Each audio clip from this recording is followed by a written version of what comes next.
ये सबसे पहले हमको जानना होगा।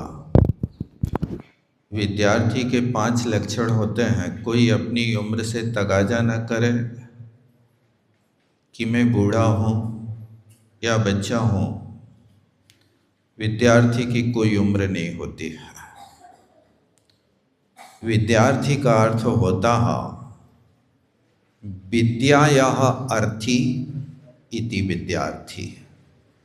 जो विद्या का इच्छुक होता है उसको विद्यार्थी कहते हैं। इसलिए कोई ये ना समझे कि अब तो मैं बूढ़ा हो चला, मेरे पढ़ने के दिन नहीं। जब जागो तभी सवेरा। जब जाग जाते हैं तभी सवेरा हो जाता है। आपने भले ही वर्षों से लिखने का अभ्यास छोड़ दिया हो, लेकिन अब बूढ़े हाथों से भी, कांपते हुए हाथों से भी लिखने का अभ्यास करना। यहाँ पर रत्नकंड श्रावकाचार ग्रंथ का आप लोगों के लिए अध्ययन कराया जाएगा। श्रावकाचार वास्तव में इसको अपन एक धर्म नीति कह सकते हैं। राजनीति और धर्म नीति। धर्म में हमें कैसे चलना है, इसका नाम धर्म नीति है। नी धातु चलने अर्थ में प्रयोग की जाती है। यहाँ राजनीति नहीं, धर्म नीति की शिक्षा है। श्रावकाचार और मूलाचार ये दो ग्रंथ चरणानुयोग के ग्रंथ कहलाते हैं। ध्यान देना, अपन सरस्वती पूजा में पढ़ते हैं, पहलो आचारांग बखानो। पढ़ते कि नहीं पढ़ते? सबसे पहला अंग कौन सा है? आचारांग है। सबसे पहले अपन को क्या सिखाया जाता है? चलना सिखाया जाता है। बच्चा जब गोद से बाहर आता है तो उसके लिए माँ उंगली पकड़ करके धीरे धीरे चलाना प्रारंभ करती है। जब कभी उंगली का सहारा नहीं मिलता है तो 3 पहिया की उसके लिए गाड़ी दे दी जाती है। 3 पहिया की गाड़ी क्यों देते हैं उसको? इसलिए देते हैं कि बेटा तुम चलना सीखो, गृहस्थ अवस्था में 3 पुरुषार्थ कर पाओगे आप। 3 पुरुषार्थ यानी धर्म, अर्थ और काम। ये 3 पुरुषार्थों को तुम गृहस्थ अवस्था में करना। इसलिए उस बच्चे को 3 पहिया की गाड़ी दे दी जाती है और फिर वो बच्चा 3 पुरुषार्थ अपने घर पर करने के बाद 4था पुरुषार्थ जब करता है तो फिर घर छोड़ करके मुनि व्रतों को धारण कर लेता है। इसलिए वहाँ पर सबसे पहला चरणानुयोग है। तो चरणानुयोग में यहाँ पर 2 प्रकार का हो गया, एक श्रावकाचार और एक मुनियों का आचार। मुनियों का आचार जहाँ होता वो मोक्ष पुरुषार्थ के लिए होता है।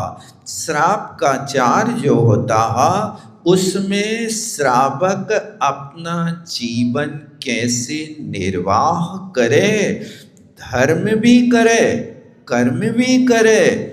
युग की आदि में, ध्यान देना आप लोग पीछे वाले बातें कर रहे हैं। युग के आदि में भगवान ने हमें 2 प्रकार की शिक्षा दी थी। आदिनाथ भगवान ने कौन से 2 प्रकार की?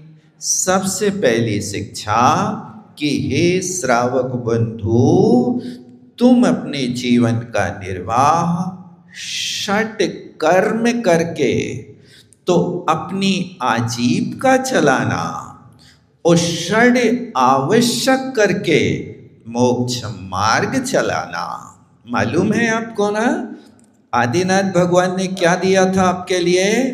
षट कर्म करना, यानी अस्सी मसी कृषि आदि कार्य को करके आजीविका चलाना, माने अपने परिवार का भरण पोषण करना।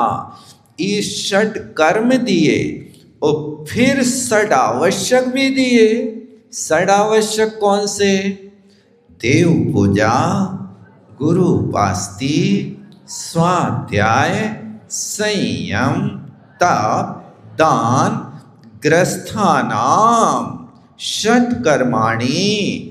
दिने दिने गृहस्थों के लिए ये 6 कर्म रोज करना है। ऐसा नहीं कि अष्टमी चतुर्दशी कर लिया अथवा दशहरा दीपावली मना ली अथवा भदैया जैनी बन करके भादों में जय जय नाथ परम गुरु होय, चुनरी की रोटी घिगोर होय।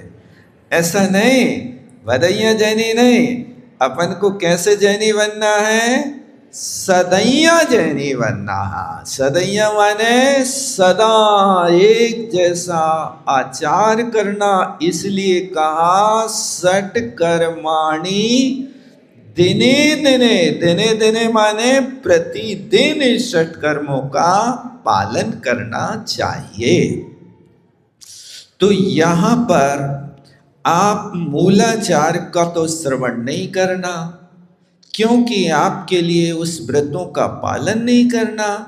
लेकिन आप श्रावक हैं, तो श्रावक का क्या कर्तव्य होता है, उस कर्तव्य के प्रति यहाँ पर आचार्य समंत भद्र महाराज ने श्रावकाचार ग्रंथ का हमारे लिए लेखन किया, बहुत बड़ा उपकार किया।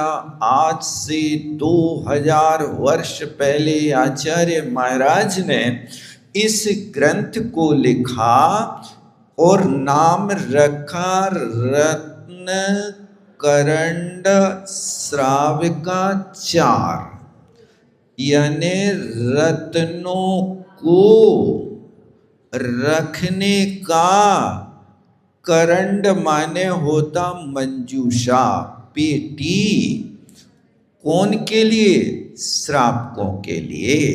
रत्न करंड, करंड माने पेटी।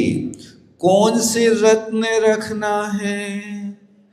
रत्न आपको ये पाषाण के नहीं, जो समुद्रों में मिलने वाले वे नहीं। सम्यक दर्शन, सम्यक ज्ञान और सम्यक चारित्र रूपी रत्न को रखने का पिटारा है। और उस पिटारे के लिए देखो यहाँ श्रावकाचार। श्रावक किसे कहते हैं? श्रावक में 3 शब्द हैं। श्रा माने होता श्रद्धावान, बा माने विवेकवान और का माने क्रियावान। 3 चीजें हो गई ना। साकार, श्रा का अर्थ श्रद्धा। श्रद्धा समझते कैसे कहते हैं? सम्यक दर्शन का दूसरा नाम श्रद्धा है। देव शास्त्र गुरु के प्रति समीचीन श्रद्धा करना, उसका नाम श्रद्धावान और विवेकवान है। विवेक समझते क्या कहलाता है? सबसे अच्छा एक जिसका नाम विवेक, सबसे अच्छा। क्योंकि बिना विवेक के लोग काम तो करते हैं लेकिन फल को प्राप्त नहीं करते हैं। हमेशा एक एक पग पर विवेक की आवश्यकता है। चलें तो कैसे चलें? विवेक से के बिना विवेक से? क्या विवेक रखना? आगे की जमीन देख करके चलना, कांटों से बचना, पापों से बचना। ये कैसे चलें, कैसे बोलें, इसमें भी विवेक की जरूरत है। विवेक की जरूरत तो है, बिना विवेक के तुम बोलोगे तो कुछ का कुछ बोल जाओगे। इसलिए विवेक हो, और विवेक के साथ कहाँ कौन से शब्द परिचय करना है। दो व्यक्ति थे, एक विवेकी था, एक अविवेकी था। दोनों व्यक्तियों से कहा, भैया ये आपकी कौन है? अपनी माँ के साथ जा रहा था वो लड़का, लेकिन विवेकहीन था। तो उससे पूछा कि आपकी कौन है? तो विवेकहीन बच्चा वो परिचय देता है, अरे तुम नहीं जानते, ये हमारे बाप की लुगाइया है। ये परिचय दिया, लेकिन उसकी बात को सुनकर के आपको कैसा लगा? हंसी उड़ा दी ना आपने। ये हंसी किसकी उड़ाई आपने? उसने गलत परिचय तो नहीं दिया, लेकिन विवेक का परिचय नहीं दिया है। परिचय तो दिया है कि बाप की लुगाई है, माने हमारी माँ है, कह तो रहा है, लेकिन विवेक पूर्ण उत्तर नहीं है, कोई संतुष्ट नहीं होगा। और दूसरे विवेकवान व्यक्ति से पूछा, वो भी अपनी माँ के साथ जा रहा था, उससे पूछा, भैया ये आपकी कौन है? तो वो उत्तर देता, अरे आप नहीं जानते, ये तो जनक जननी हमारी पूज्य मातेश्वरी हैं, जिनने हमें सब कुछ दिया है। इस शब्द को सुनकर के कैसा लगा आपको? उस माँ को कैसा लगा होगा? ये क्या है? परिचय तो है, लेकिन परिचय में भी एक आनंद आवे, सरस हो, मिष्ट हो, श्रवण के योग्य हो। आपके सामने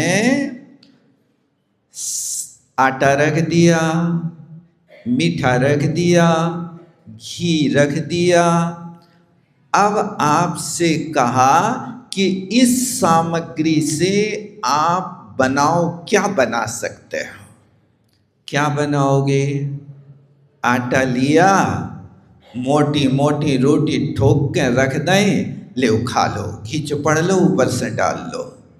और एक व्यक्ति ने, विवेकवान ने, आटा लिया, मीठा लिया, घी लिया, अग्नि में पकाया, इधर का उधर कल्हाड़ी में कबड्डी खिलाता रहा, और बहुत बढ़िया फिर हलवा बना के दे दिया। ये क्या है? घी गुड़ मीठे के बहू के हाथ। क्या मीठा है? घी गुड़ मीठा है कि बहू के हाथ मीठे हैं? कछु पता नहीं है तुम लोगों को यार। क्या मीठा है बताओ? अरे घी गुड़ तो जैसे है सो है, मीठा तो उस बनाने वाली बहू की कला विवेक है, जिसने विवेक के माध्यम से आपके मुख को ऐसा मीठा किया कि आप ओंठ चाटते रहे, मजा आ गया, क्या बढ़िया खिलाया है आपने, तो आप रोज ऐसा बनाया करो। ये होता विवेकवान। अब आपको अपना जीवन निर्वाह करना है तो कैसे करना? विवेक से करना कि अविवेक से करना? विवेक से करना। तो विवेक पाप करने में के पाप के त्याग में? पक्का है? तो आप पाप त्याग कर बैठे कि अभी नहीं किया? नहीं किया तो अभी आप विवेकी बने कि नहीं बने? हम नहीं कह रहे, आप लोग बताओ। उत्तर तो आपको देना, प्रश्न तो हमारा है। विवेक हुआ कि नहीं हुआ? आपसे कोई पूछे झूठ बोलना पाप है कि पुण्य है? सब लोग बोलो, देखो कोई ना कोई काम में लगे हो आप लोग। अभी पुस्तकें नहीं मिली सबको क्या? मिल गई ना? अब शांति से बैठ जाओ, पुस्तकें पीछे रख दो, माटा मोटी नहीं करो, उठाते जाएंगे जिस जो नया आएगा। हाँ, क्या कहा? ये विवेक की बात है। तो आपको पता है कि झूठ बोलना पुण्य है कि पाप है? पाप है। अच्छा, तो फिर आप पाप कर रहे हैं कि पुण्य कर रहे हैं? झूठ बोल रहे हैं कि सत्य बोल रहे हैं? बताओ। झूठ बोल रहे हैं। आप स्वर्ग जाने का बीज बो रहे हैं कि उसके नीचे जाने का बीज बो रहे हैं? बताओ। पक्का है ना? यही विवेक है। इसी बात को अपन को सीखना है कि जो आत्मा के अहितकारी साधन है उनको सीख जाए, और फिर उसके बाद क्रियावान मतलब कोई भी क्रिया करो विवेक से करो। आप स्नान करते हैं तो विवेक से करते क्या विवेक से करते हैं? विवेक से कर रहे हो। कितने लीटर पानी में स्नान करते हैं भाई साहब? विवेकी बोलो। नल खोल के सीधे नल के नीचे 15 मिनट बैठ करके माला फेरते हो कि 1 लीटर पानी में नहाते हो? श्राप का चार पढ़ना है तो ये श्राव और का माने क्रिया करें तो कैसी करें? ऐसी क्रिया करो कि जिसके माध्यम से किसी को कष्ट ना हो। पानी में जीव है कि नहीं है? कितने हैं? असंख्यात है ना? और तुम अकेले हो, नल के नीचे बैठ रहे हो, तुम अकेली एक आत्मा को सुखी करने के लिए सीधी वाटर सप्लाई वहां से हो रही है, और कोई ठिकाना नहीं कि वो कितना पानी बह रहा, कोई नपा तोला थोड़ी है ना। आपसे पूछा जाए कि जमीन में यदि 1 बूंद अंशना पानी गिर जाए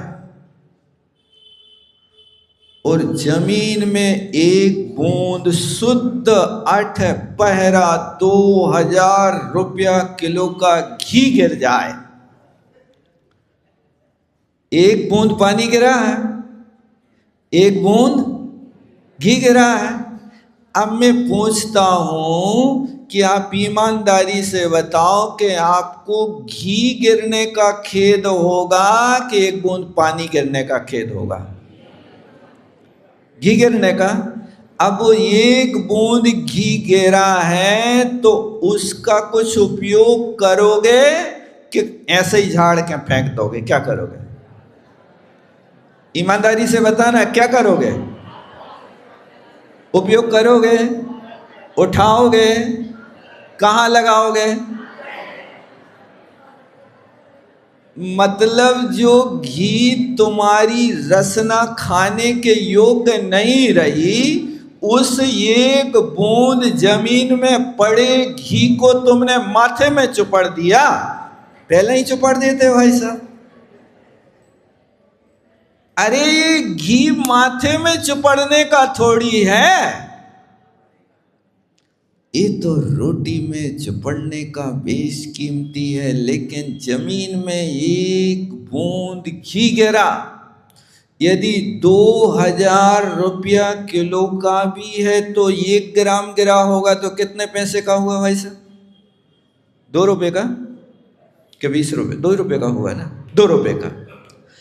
अब एक बूंद अनछना पानी गिर गया तो वो कितने पैसे का होगा? बता सकते हो? उसके पैसे लगे कि नहीं लगे? अरे पानी तो तुम्हें फ्री में मिल रहा, 10 पैसा लीटर लगते होंगे शायद। वहां से नल चलता है, 1 लाख लीटर महीना भर में प्रयोग करते हो, 100 रुपया बिल भरते होगे। क्या करते इस? इतना ही होता है ना? कितना? 50 रुपया महीना? 50 रुपया? कितने? 60 रुपया।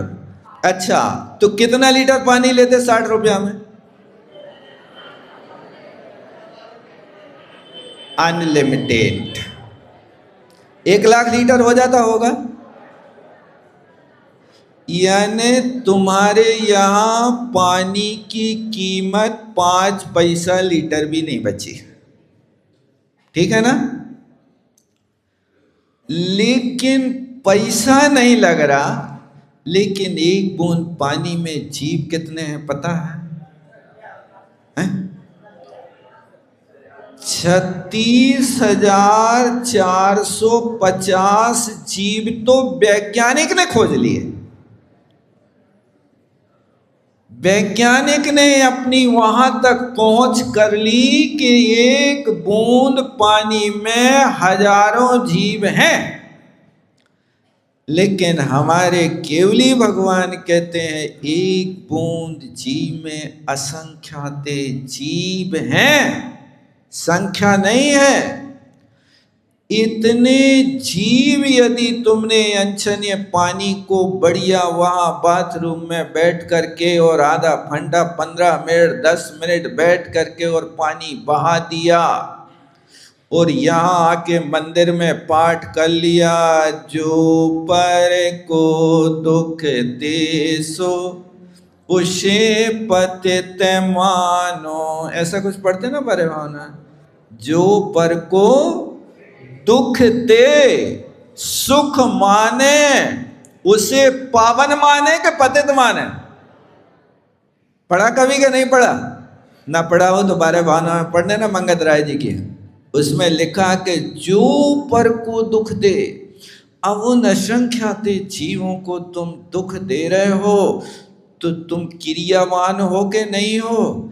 वे भी सुखी रहे तो आप 1 लीटर पानी को छान करके उस पानी से शरीर के ऊपर थोड़ा सा जैसे किंचा दे देते ना मंदिर में आकर के, शुद्धि हो गई, अमृते अमृतोद्भवे, ऐसे करते ना।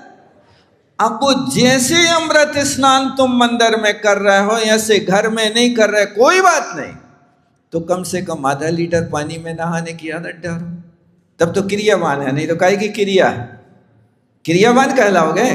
क्योंकि जो पर को जैसे ही तुम्हें अनछना पानी फेंकने का मन होवे, ये पंक्ति पढ़ लेना, जो पर को दुख दे सुख माने उसे पतित मानो। उस पानी को बहा करके तुम्हें थोड़ी देर के लिए शीतलता मिल रही है, लेकिन तुम्हें शीतलता मिल कहाँ रही? कई लोगों तो नहाने नहाते नहाते पसीना आ जाता। भाई साहब काहे तुम्हें इतनी गर्मी बढ़ रही है? अरे साबन लगाओ, धो और ये करो तो मेहनत हो ही जाती, तो पसीना बह जाता।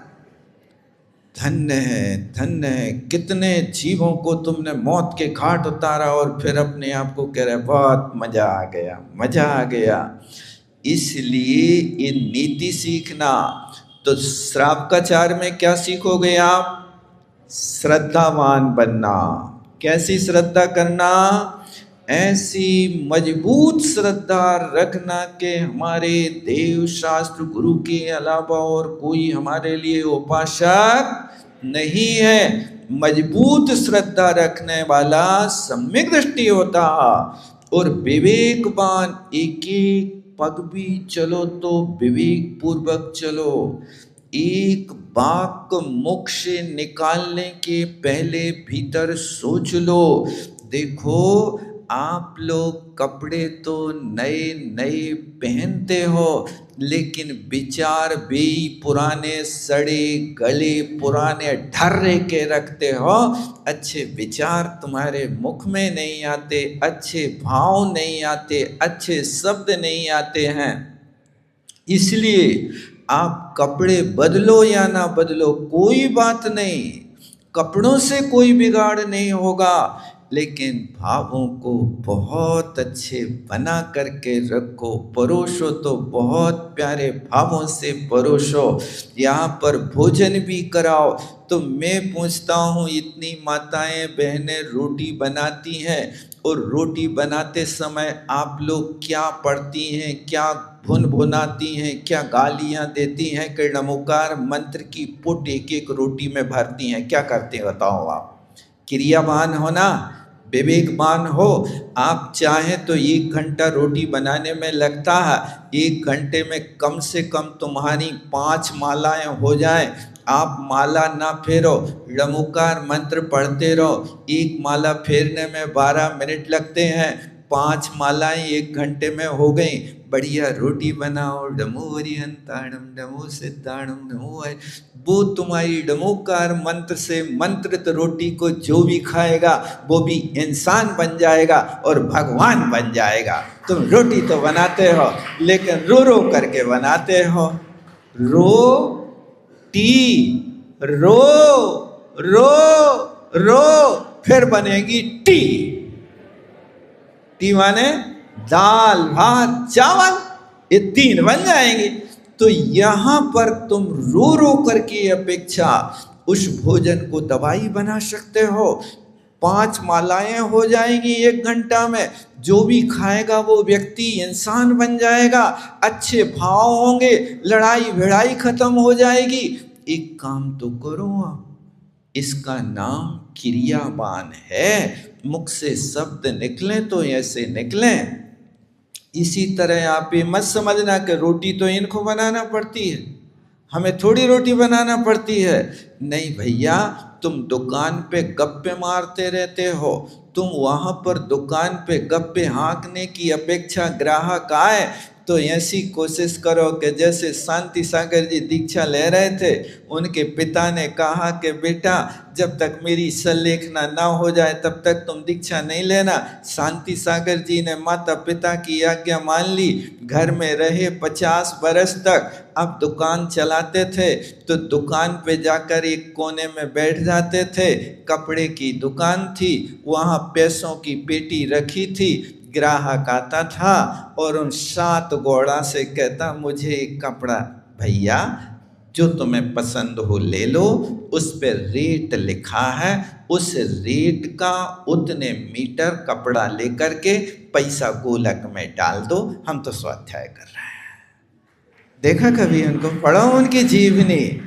ऐसे व्यापार करते थे। ग्राहक आता था, कपड़ा पसंद करता था, कपड़े के वहाँ ऊपर पुट्ठे पर लिखा रहता था कि 10 रुपया मीटर का ही कपड़ा है। ईमानदारी से ग्राहक उतना लेता था और अपने हाथ से नाप करके हिसाब किताब लगा के पैसा गोलक में डालते और 7 घोड़ा अपना स्वाध्याय करते रहते थे।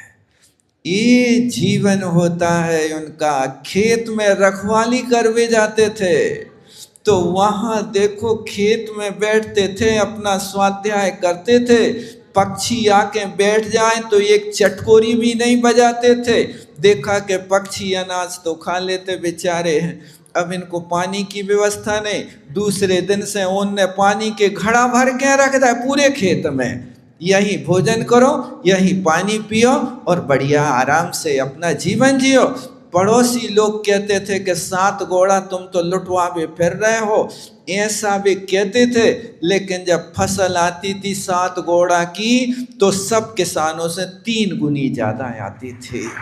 ये परोपकार के भाव जहाँ होते हैं वहाँ दान करने वाला कोई गरीब नहीं होता, दानी हमेशा आगे ही होता है। इसलिए ये श्रद्धा, विवेक और क्रिया को बना करके रखना, तब तो अपना ये श्राप का चार पढ़ना सार्थक होगा। दूसरी वस्तु है कि इसमें विषय वस्तु क्या है।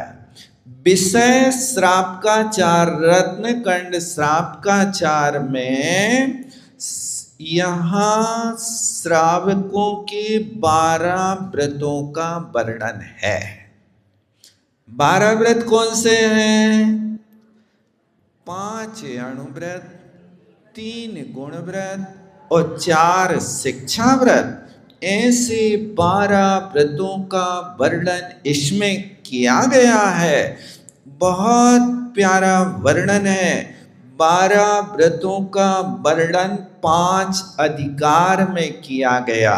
मतलब व्रतों का वर्णन तो सिर्फ तीसरे, चौथे, 5वें अधिकार में है, और आगे के अधिकार देखो, ध्यान रखना, प्रश्न हो सकता है। रत्नकर्ण श्रावकाचार में कुल 7 अधिकार हैं। कितने अधिकार हैं? 7। कौन कौन से अधिकार हैं? पहला अधिकार सम्यक दर्शनाधिकार। इसमें सम्यक दर्शन का सांगोपांग वर्णन किया गया। दूसरा सम्यक ज्ञानाधिकार। तीसरा 5 अणुव्रतों का अधिकार। चौथा अधिकार यहां पर 3 गुण व्रतों का वर्णन करने वाला चौथा अधिकार, और 4 शिक्षा व्रतों का वर्णन करने वाला 5वां अधिकार, और सल्लेखना का वर्णन करने वाला 6वां अधिकार, और 7वां अधिकार है 11 प्रतिमाओं के स्वरूप का वर्णन करने वाला। ऐसा कुल 7 अधिकारों में एक ग्रंथ विभाजित है। समझ में आया ना? सबने लिख लिया? पहले अधिकार में सम्यक दर्शन का, दूसरे अधिकार में सम्यक ज्ञान का, तीसरे अधिकार में 5 अणुव्रतों की परिभाषा और 5 अणुव्रतों के 5 अतिचारों का वर्णन भी उसी में आ जाता है। और आगे के अधिकार में गुण व्रत, फिर शिक्षा व्रत, फिर सल्लेखना व्रत और 11 प्रतिमाओं का वर्णन है। कुल मिलाकर के रत्नकर्ण श्रावकाचार में 150 श्लोक हैं। इन 150 श्लोक में बहुत अच्छा वर्णन किया गया है। और फिर उसके बाद में यहाँ पर इन अधिकारों के बाद लेखक कौन है इसके? लेखक समंत भद्र महाराज हैं। समंत भद्र आचार्य बहुत उच्च कोटि के साधु माने गए हैं। ये वाक्सिंह नादैर विमदा बहुबो, एक लिखा है कि यहाँ पर ये सिंह की तरह जब गरजते थे तो अन्य मत वाले लोग अपने मत को त्याग करके बेमत हो जाते थे। ऐसी इनकी ओजस्वी वाणी के माध्यम से आचार्य समंत भद्र स्वामी ने इस ग्रंथ की रचना की। और यहाँ पर इतना ध्यान रखना कि दिगंबराचार्यों में समंत भद्र आचार्य का अपने आप में बहुत महत्वपूर्ण स्थान है। समंत भद्र महाराज धर्म, न्याय, व्याकरण, साहित्य, ज्योतिष, आयुर्वेद, मंत्र, तंत्र आदि विद्याओं में निपुण थे। ये बहुत विद्या संपन्न महापुरुष, बहुत गजब के साधक थे। इनके न्याय ग्रंथ ऐसे ऐसे न्याय ग्रंथ हैं कि इनने एक न्याय ग्रंथ में देवागम स्तोत्र लिखा। वे भगवान की परीक्षा करने लगे, भगवान की भी परीक्षा कर। हाँ, समंतभद्र महाराज भगवान के सामने गए, सो सबने तो नमस्कार किया, समंतभद्र महाराज ने नहीं किया। क्यों? बोले हम ऐसे नहीं करेंगे नमस्कार, हम पहले परीक्षा करेंगे। अच्छा, तुम्हें परीक्षा करने की क्या जरूरत है? भगवान का समोसरण लगा है, देवों का आगमन हो रहा है, 64 चमर खिल रहे हैं, दोहराए जा रहे हैं। अब तो मान लो कि भगवान है, हर किसी को थोड़ी 64 चमर ढूंढते हैं। तो उनने एक स्तोत्र की रचना कर डाली जिसका नाम देवागम स्तोत्र है। देवागम नवो याने चामरादि विभूतिया। वे कहते कि हे भगवान, तुम्हारे पास चामरादि विभूति है, देवों का आगमन हो रहा है, समोसरण लगा है, इसलिए तुम भगवान हो। मैं नहीं मानूंगा। ये विभूति तो कोई मायावी विद्याधर अपनी विद्या के माध्यम से भी समोसरण की रचना कर सकता है। वो जाकर के, आप लोगों को पता है ना, रानी रेवती की परीक्षा करने के लिए एक व्यक्ति ने वहां समोसरण तक की रचना कर डाली। समंतभद्र महाराज कहते हैं हम चक्कर में नहीं पड़ेंगे कि तुम समोसरण में बैठे सो भगवान हो, मान लें। नहीं मानेंगे, परीक्षा करेंगे। देवों का आगमन हो रहा है, 64 चमर ढोरे जा रहे हैं और जय जयकार हो रही, धुंध भी बज रहा है। अब भगवान मान लो, भगवान अभी नहीं मानेंगे।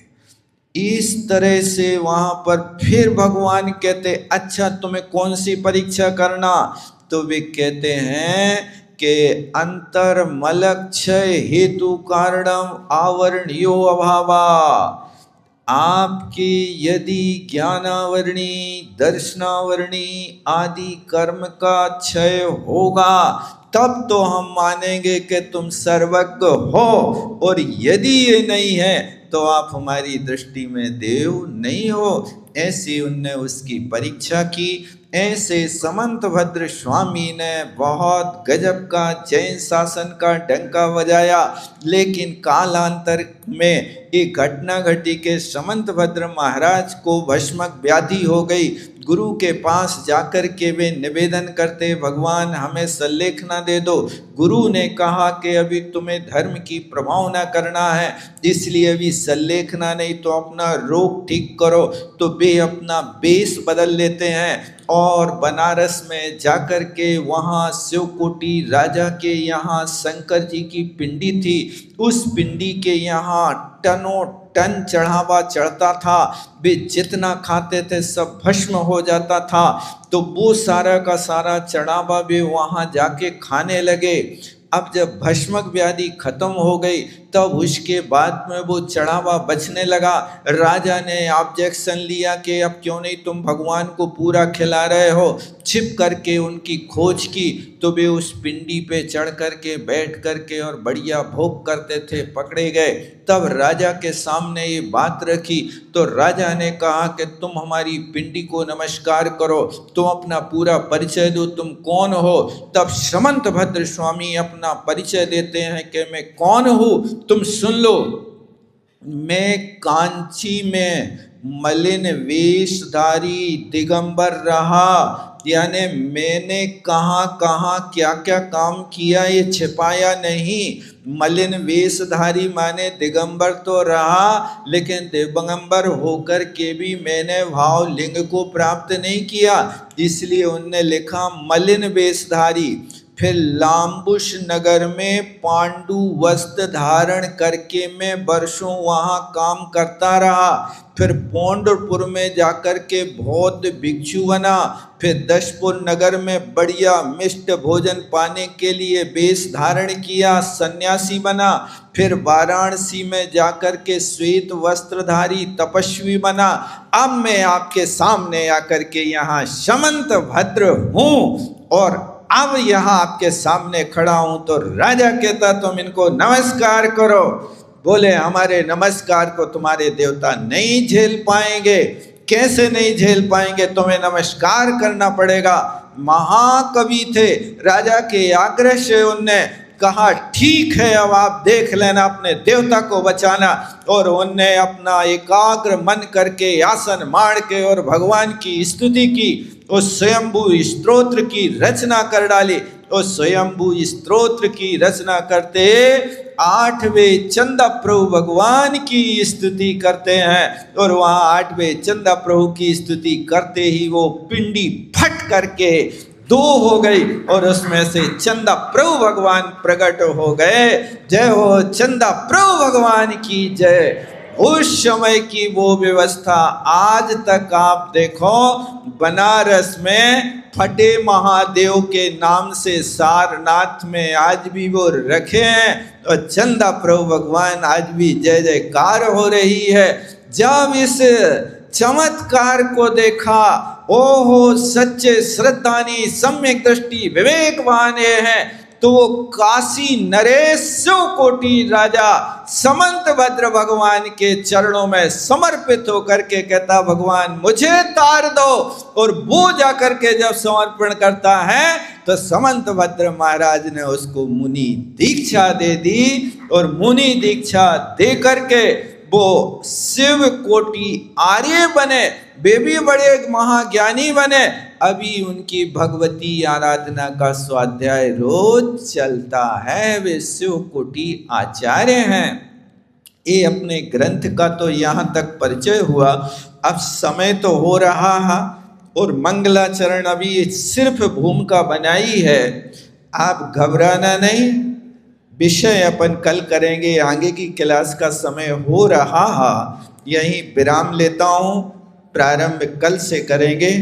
आगे मंगलाचरण करने के बाद आप लोग अपने स्थान पर बैठ जाएं। बैठो अभी। अब जावाणी के ज्ञान से सूझे लोकालोक, सोवाणी मस्तक धरूं सदा देतु धोख। हे जिनवाणी भारती तो जपो दिन रैन, जो तेरो शरणागत सो पावे सुख चैन। देव भजो अरहंत को गुरु सेवो निर्ग्रंथ, दया धर्म पालो सदा यही मोक्ष का पंथ।